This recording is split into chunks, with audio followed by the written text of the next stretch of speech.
Coming to you from the Strachan Van Til studios, this is your 219 News Now. Strachan Van Til, making customers' lives easier for 93 years.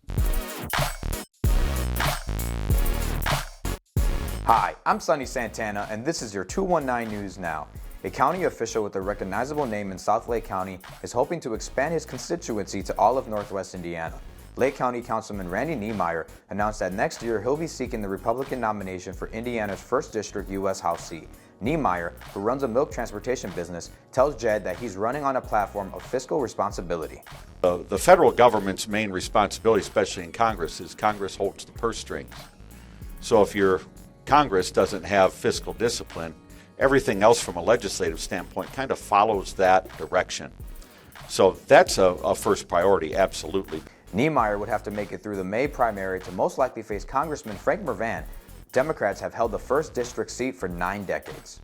The U.S. Attorney's Office says that Edgewater Systems in Gary has agreed to pay $1.25 million in a settlement with federal and state governments for falsely billing for mental health counseling sessions. The government says that from 2012 to 2017, Edgewater repeatedly billed Indiana Medicaid but failed to file individualized plans for mental health sessions. Despite knowing of the requirement, the government said that non-compliant billing amounts to fraudulent claims even through services were rendered.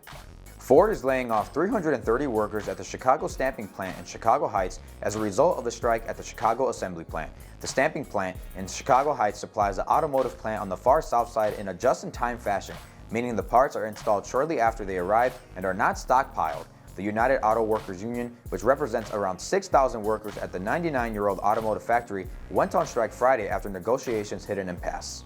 And in sports, Calumet College women's volleyball defeated Olivet Nazarene for the first time in program history. It's the 3rd conference win in a row for the Crimson Wave. Here's John Mastay for jed-tv on the next to last point. Serafimova with the set. Jimenez to Barbosa. Here's Monty. Puts it to the back line, back to Serafimova.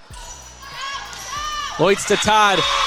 And it's going to be too many touches for ONU. To read more on these stories, head to nwi.com. I'm Sonny Santana, and this was your 219 News Now.